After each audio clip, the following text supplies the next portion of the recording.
show is about bringing the best practices in education to inspire, connect, and empower all educators by providing practical tips that can be used in the everyday school setting.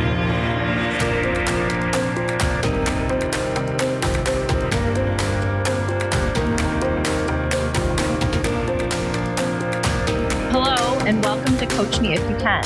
I'm your host, Amie Krummick. I'm one of the NSSEO district coaches, and my background is in school psychology. And today we're going to be speaking with Orly Klapholz. She is the co-founder and CEO of Inlier Learning. I know she has a really strong passion for working with and supporting students with limited or interrupted formal education, otherwise known as SLIFE. Orly's been a classroom teacher, a special education coordinator.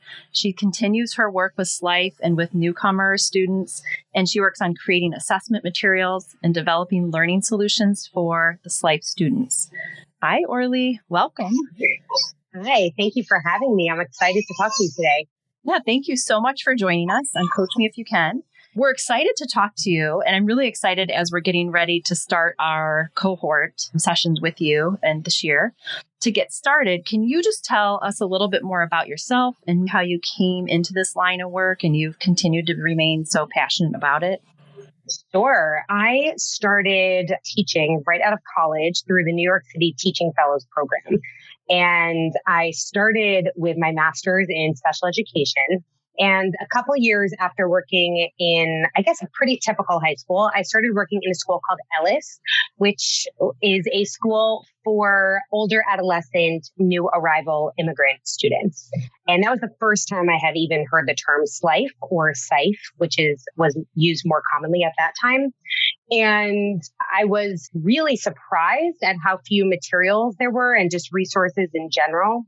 And between seeing that and connecting that really to the work that I had been doing in special education, that really propelled me forward to feel really this just deep need to solve this problem, to connect with others to solve this problem. And so I continued teaching these students at the school. And eventually I started consulting because I saw in general that there were so many districts who were looking for support with these students, and from different districts reaching out or other teachers reaching out, I realized that for me, it made sense to step into that role. And then when COVID hit, the world really has changed so much, and the need that these students have had in terms of, I would say even more so, support in the classroom and kind of the district at large, that really moved me to start this company, Inlier Learning, to fully support them, I would say, in terms of having more tech solutions, not knowing at that point what schools were going to do in terms of remote and what access they would have. And so that's what really moved me to start Inlier Learning and to really co-found it with a now good friend of mine. And so as seeing it in real time, both as a teacher and having the response that we continue to get through different teachers and district leaders reaching out saying, we are looking for this support and we're looking to partner with you, really helps to continue doing this work and to continue that passion and to keep going forward. I've even heard more recently in the last year or two with our member districts that need coming up. And as we posted this training, I've gotten emails like, what is this? Tell me more about it. And people are excited. And I've gotten the emails that have said, yes, we need this. I'm going to share this with my other building or my other program. So you're right. It is this need out there that maybe people either didn't realize or just didn't know where to go with it. Yeah. Well, I'm excited to throw all my questions at you today. To get started, is there one thing that you're hoping listeners will really get out of today? Yeah, I hope what listeners get out of today is realizing how complex this topic is.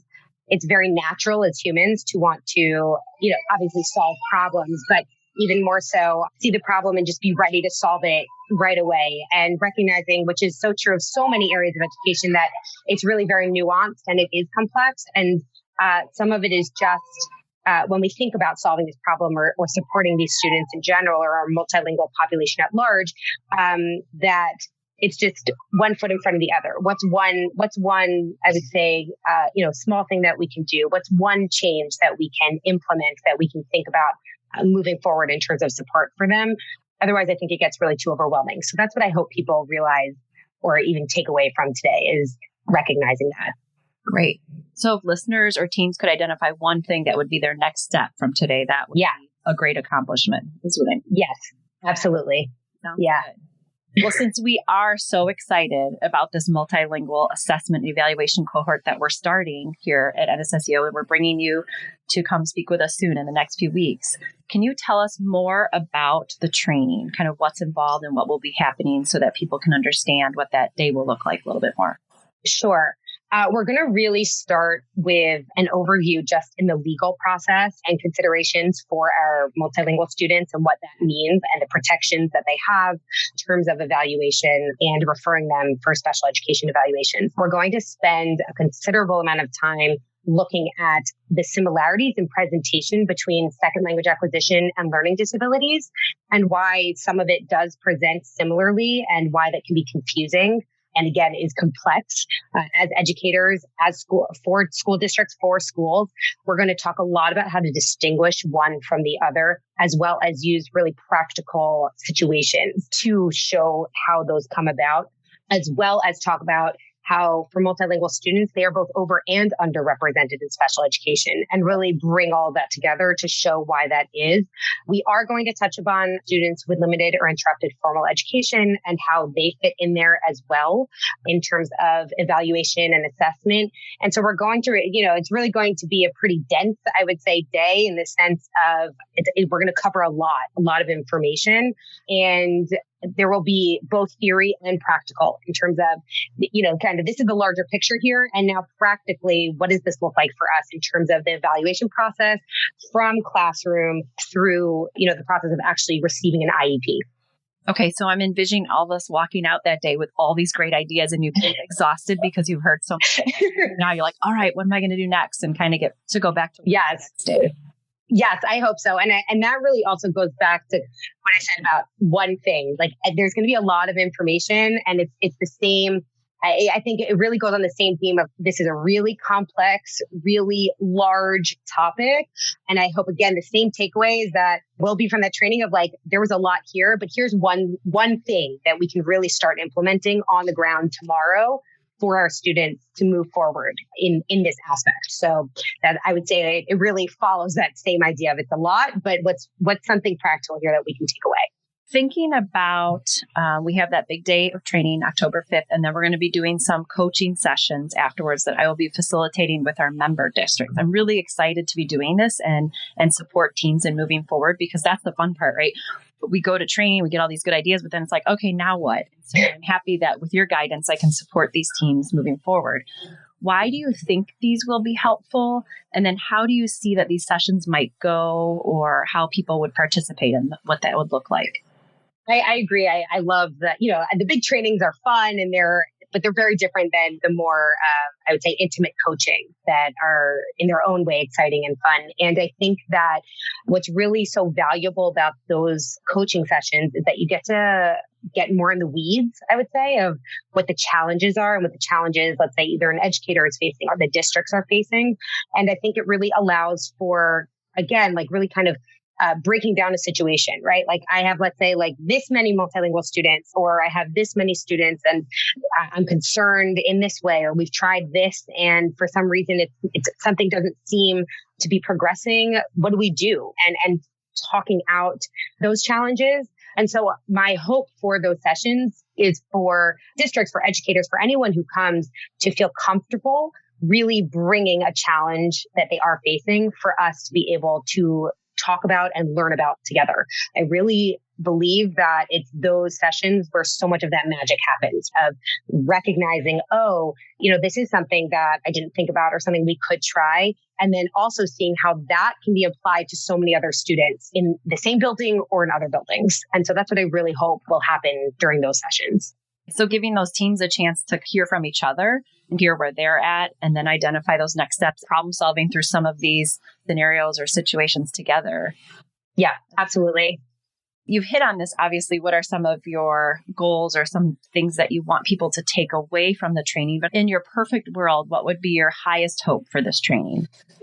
That's a great question. My highest hope for this training really lands in districts, teams really being able to take a step back and as objectively as possible, look at what's happening in their district or in their school and look at the challenges they're facing, look at what's happening and say, here's going to be our, let's say, like 3-year plan. in order to support these students. Here's what we recognize is really challenging for us. And we really want to solve this problem. We really want to support these kids. And now we know what we can do.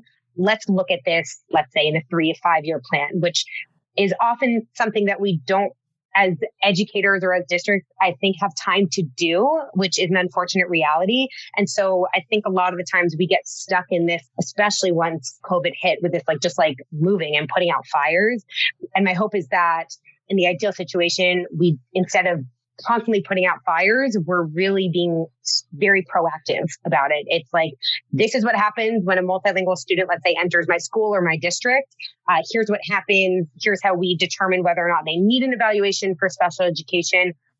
Here's really the plan that we have, and we're able to see it through. And I would say even have a plan within the district of what happens when another challenge comes up, and how do we deal with that? That would be my ideal, is when I think about the larger training of here's big picture and practical. And so let's take both of those and be able to be proactive and plan forward and able to really support and help these kids. So really kicking off that bigger, more global plan for a school district, even 3 to 5 years. And I like to say that because I think that gives teams permission to think, okay, take a step back, take in all this information, process it, think about it, bring it back to your teams, have more conversations about it, come to these coaching sessions, and over time will help you start to develop that 3 to 5 year plan so you can be successful in this area and support your students in the right way. Yeah, absolutely. And I think it's, again, natural as humans, especially as we're dealing with kids. So we want to be able to support everyone and everything, and it all be perfect all at once, especially when we're given all this information. But the reality is, it's not how the world works, especially when you're dealing with thousands and thousands and thousands of humans in this very large district, for example, or just even hundreds, right? Or whatever it is in your school or district.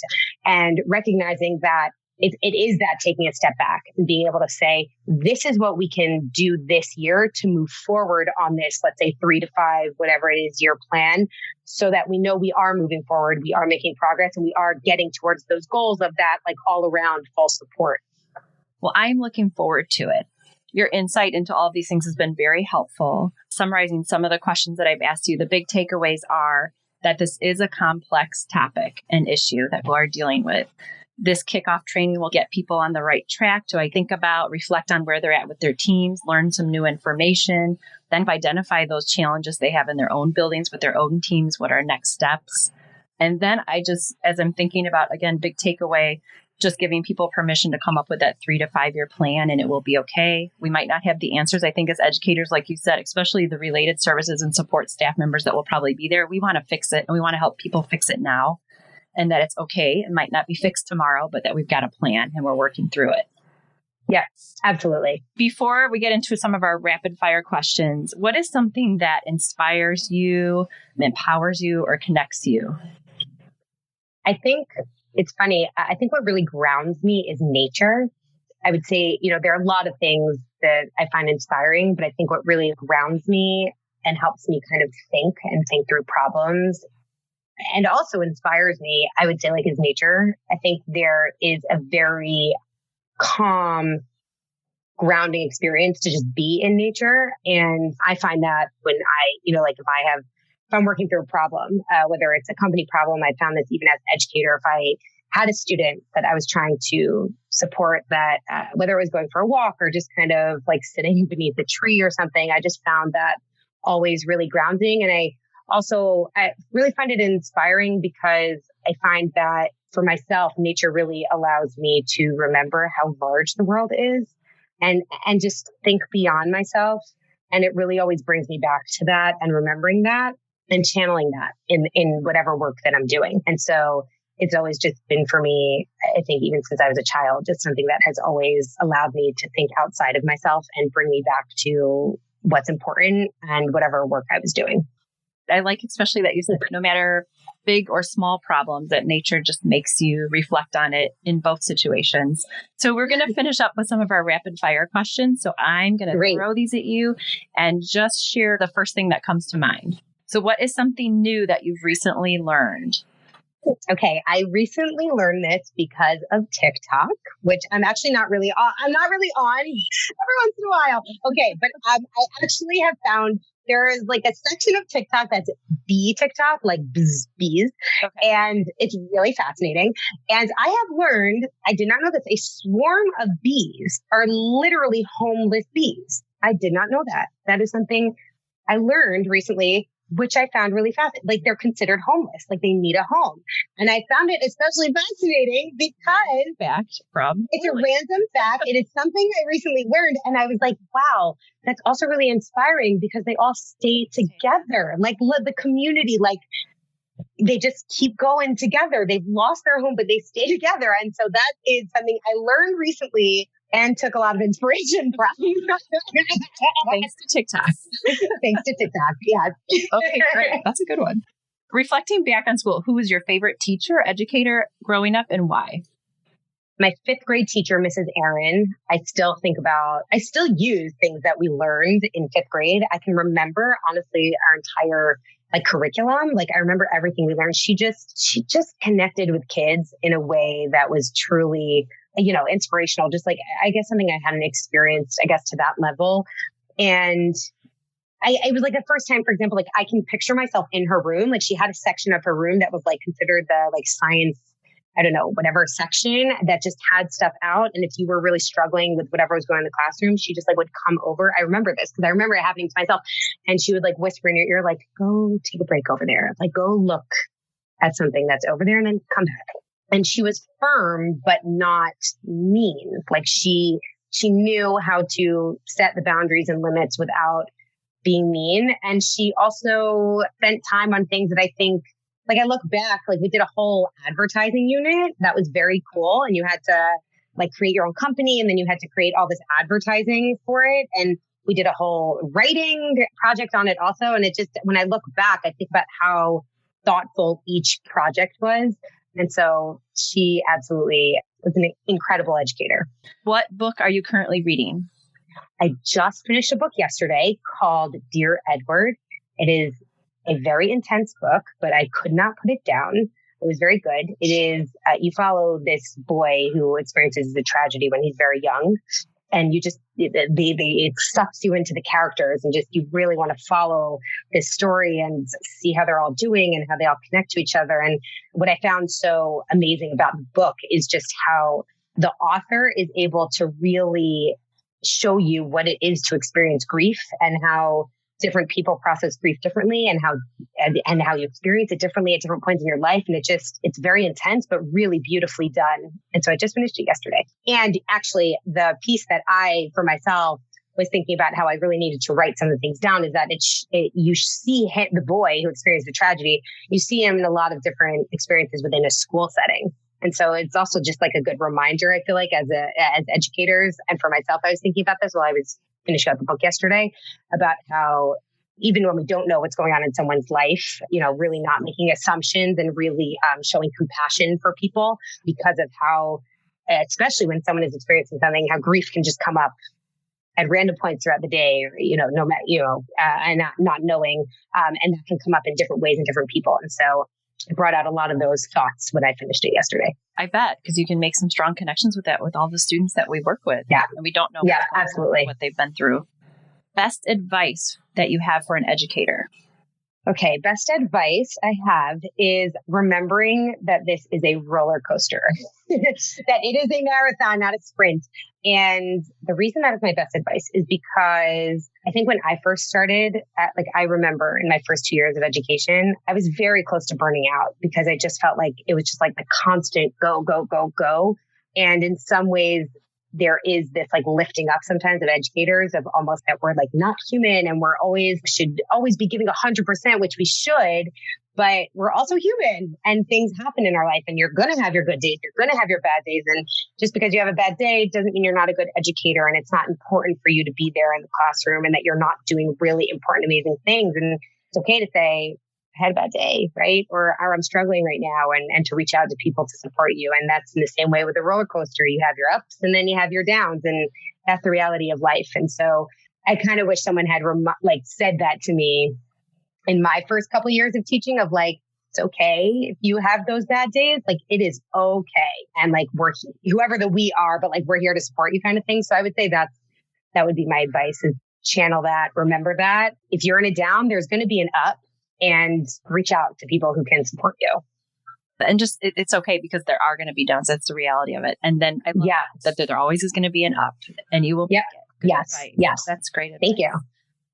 Orly, I love your energy, and I love your reflections on real life and nature and ups and downs. I mean, I'm more excited to meet you in person when you come here next month. How can people find you? If listeners want to learn more about you, get more information about you, what's the best way they can do that?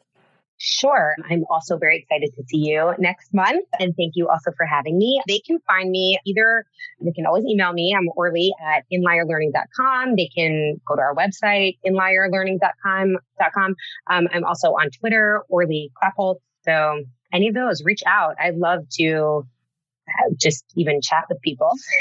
So people can reach out, learn a little bit more about you.